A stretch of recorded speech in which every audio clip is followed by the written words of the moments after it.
Je vous salue, chers abonnés, je vous salue, peuple d'ici et d'ailleurs. Je vous salue, véritables adorateurs et adoratrices de l'Éternel. Je vous souhaite la bienvenue dans cette première rubrique de notre moment intitulé « Vérité, absolument vérité et rejetée ». Vérité rejetée, acte 1. Nous allons parler du 4e commandement qui est une vérité absolue, mais rejetée par une multitude de chrétiens aujourd'hui. Et quelle est cette vérité? Frères et sœurs, beaucoup d'entre nous veulent aller au ciel. Beaucoup d'entre nous veulent aller au paradis. Beaucoup d'entre nous se réclament pour Jésus-Christ. Beaucoup d'entre nous disent qu'ils sont des adorateurs, des adoratrices de l'Éternel. Beaucoup d'entre nous disent qu'ils sont des serviteurs, des servantes de l'Éternel. Beaucoup disent qu'ils sont appelés et oués par Jéhovah Sabaoth. Alléluia. Mais plusieurs d'entre ces personnes-là rejettent cette vérité absolue.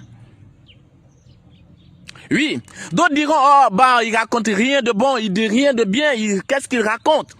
Mais pour celui-là qui veut réellement connaître la vérité, cette vérité qui veut réellement rentrer dans les profondeurs des Saintes Écritures, il comprendra que ce que je suis en train de dire ne dépend pas de moi, mais elle est biblique, ces paroles que je dis. La Bible nous dit que Dieu a travaillé en 6 jours. Et le 7e jour, l'Éternel s'est reposé. Pourquoi Dieu s'est reposé? Était-il fatigué? Ça, c'est encore un autre numéro dans lequel nous allons parler. Nous allons dire pourquoi l'Éternel Dieu a permis, pourquoi est-ce que l'Éternel Dieu s'est reposé. Mais Dieu a travaillé en 6 jours et le 7e jour s'est reposé. Et il nous a dit que le 7e jour est un jour sanctifié par qui? Qui l'a sanctifié? C'est lui-même. Et béni par lui-même. Et que nous devons, toutefois que nous sommes sur terre, nous devons nous rappeler de ce jour. Nous devons respecter ce jour-là. Nous ne devons pas le violer. Je dis bien, nous sommes dans notre rubrique appelée « Vérité absolue et rejetée ». Alléluia.